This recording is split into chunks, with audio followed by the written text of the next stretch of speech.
Hello, my dear friends. A very warm welcome to all of you on Exam Warriors 1.0. Let's start today's session. Rule number 15 of preposition is related with despite, in spite of and notwithstanding. तो यहाँ पे देखिए of किसके साथ आता है? In spite के साथ. ठीक है, ये भी याद रखने वाली बात है क्योंकि सेंटेंस में ऑफ डेस्पाइट ऑफ के साथ लगा दिया था तो वो गलत होता है. ठीक है, despite, in spite of, not with standing, इनका हिंदी में मीनिंग होता है के बावजूद. ठीक है, जैसे he loved her despite of himself. तो यहाँ पे डेस्पाइट ऑफ में अगर है यहाँ पे ऑफ नहीं आएगा. Notwithstanding financial problems Munni manage to become inspector. Notwithstanding का मतलब होता है के बावजूद. फाइनेंशियल प्रॉब्लम्स होने के बावजूद भी मुन्नी ने मैनेज कर लिया एक इंस्पेक्टर का बनना. In spite of all her efforts Mayawati remained a sphincter. Sphincter माने होता है कुंवारी. In spite of all efforts, बिल्कुल सही है, बहुत सारे एफर्ट्स होने के बावजूद भी मायावती कुंवारी ही रह गई. आई think this is clear in your mind. Let's have a look on the next rule. Rule number 16. Rule number 16 is related with for और विथ. ये दोनों ही प्रेपोजिशन होती है फॉर और विथ. दोनों जब प्रेपोजिशन होती है तब इनका मतलब होता है डेस्पाइट यानी कि के बावजूद. In case of sentence improvement or fill in the blanks, we always use with. Okay, अगर sentence improvement जो कि SSC CGL के एग्जामिनेशन में ज़्यादातर पूछे जाते हैं, CDS में भी पूछे जाते हैं, तो उस केस में हमेशा ही हम लोग किसका यूज़ करते हैं? with का यूज़ करते हैं. ठीक है, with all her beauty Asaram did not select her. यानी सुंदर होने के बावजूद भी आसाराम ने उसे सिलेक्ट नहीं किया. for all his wealth he is a miser. धनी होने के बावजूद भी वो कंजूस है. यहाँ फॉर का मतलब क्या है? के बावजूद. आई थिंक दिस इज क्लियर. ठीक है, तो आते हैं हम लोग नेक्स्ट रूल पे.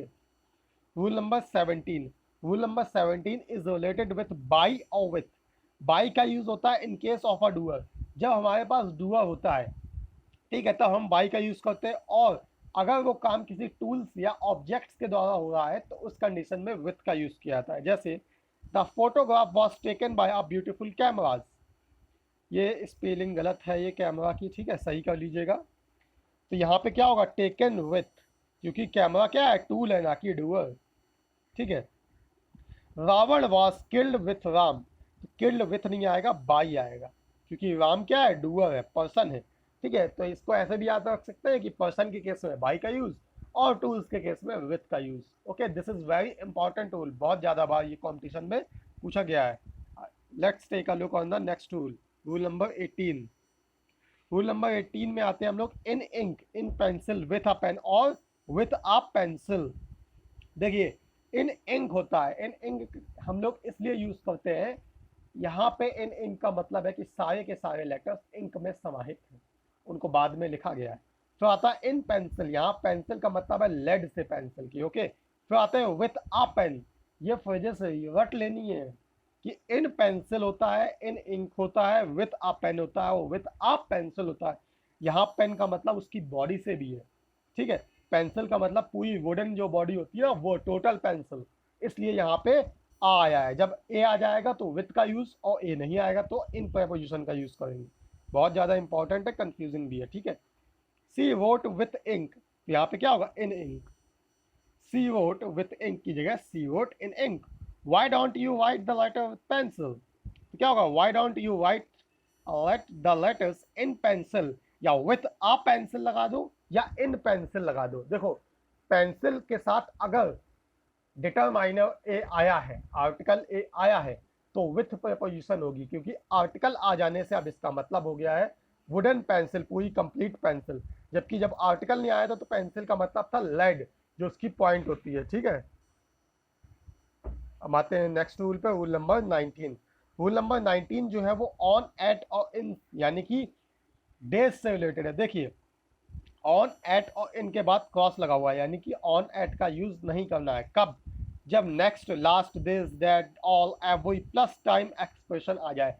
टाइम एक्सप्रेशन का मतलब है day, night, morning, today, tomorrow, this month, this year. ठीक है, समझ ही गया होगा टाइम एक्सप्रेशन का मतलब क्या होता है. इतने दोस्त पढ़ा रहा हूँ मैं. ठीक है, तो इस केस में जब नेक्स्ट और लास्ट का यूज हो जाए तो कभी भी हम लोग ऑन एट इनका यूज नहीं करते, ऑन लास्ट मंडे कभी नहीं होता है। ये जहां पे भी होगा वो सेंटेंस होगी, सुनने में भले ही ठीक लगे लेकिन ग्रामेटिकली इनकरेक्ट है, गलत है। ठीक है, ऑन नेक्स्ट मंडे नहीं होगा, ऑन लास्ट मंडे नहीं होगा, ऑन लास्ट मंथ नहीं होगा, ऑन लास्ट वीक नहीं होगा, ऑन लास्ट आवर नहीं होगा, एट लास्ट आवर भी नहीं होगा। ठीक है, अब हम आते हैं क्या, और ऑन एट और इन का यूज हम लोग टुडे, टुमारो, टुनाइट और यस्टरडे के साथ भी कभी नहीं करते हैं। I will do this on today गलत है, I will do this today. ठीक है, क्यों?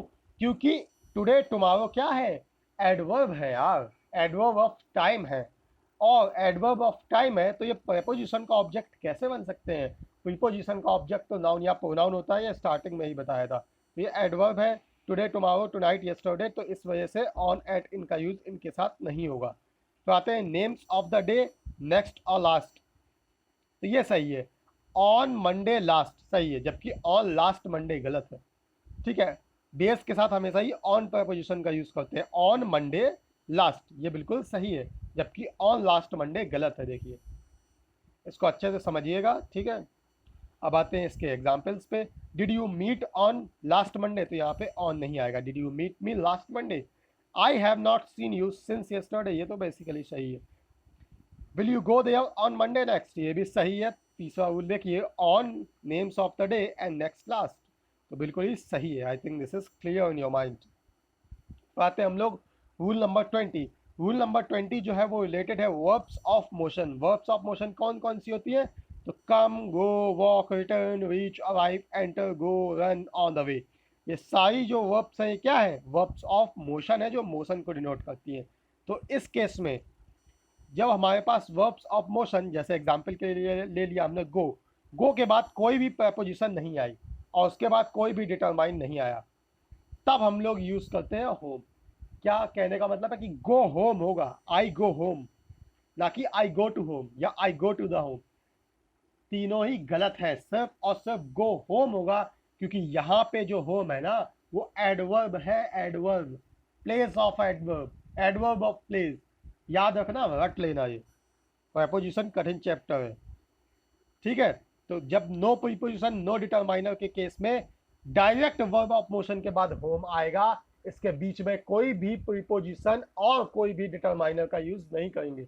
लेकिन जब होम के साथ डिटरमाइनर आ गया, जैसे द आ गया, I go the home, I go your home, सही है। लेकिन उस केस में हम लोग प्रीपोजिशन का यूज करेंगे, क्योंकि जब डिटरमाइनर आ गया है तो ये नाउन बन गया है, और नाउन को हम लोग प्रीपोजिशन का ऑब्जेक्ट बना सकते हैं। आई गो टू योर होम सही है, आई गो होम ये सही है, I go to your home ये सही है। ठीक है, आई गो होम या आई गो टू योर होम दोनों सही है, क्योंकि पहले वाले में ये एडवर्ब है, जबकि दूसरे वाले में डिटरमाइनर का यूज हो जाने की वजह से होम नाउन बन गया है, और नाउन बन जाने की वजह से ये प्रीपोजिशन का ऑब्जेक्ट बन सकता है, कोई भी गलत नहीं होगा। ठीक है, फिर आते हैं हम लोग, ये तो था वर्ब्स ऑफ मोशन के केस में। कोई अगर अदर वर्ड आ गई तो उस केस में हम लोग प्रीपोजिशन का यूज कर सकते हैं, और डिटरमाइनर आ भी सकता है या नहीं भी, और होम बिल्कुल सही है, क्योंकि वर्ब्स ऑफ मोशन के केस में ये प्लेस ऑफ एडवर्ब होता है, जबकि और कोई वर्ब में ये सिर्फ और सिर्फ नाउन होता है होम। ठीक है, जैसे आई स्टे एट होम सही है, I go home, I go to your home, इस तरीके के सेंटेंस सही होते हैं। ठीक है, इन दोनों को वीडियो को पॉज करना, बार बार देखना, तब ये समझ में आएगा, क्योंकि मैं जितना समझा सकता था समझा दिया। VOM। फिर आते हैं to be at home. To be at home का मतलब है घर पर होना, जैसे आई एम एट होम का मतलब है घर पर होना, मैं घर पर हूँ।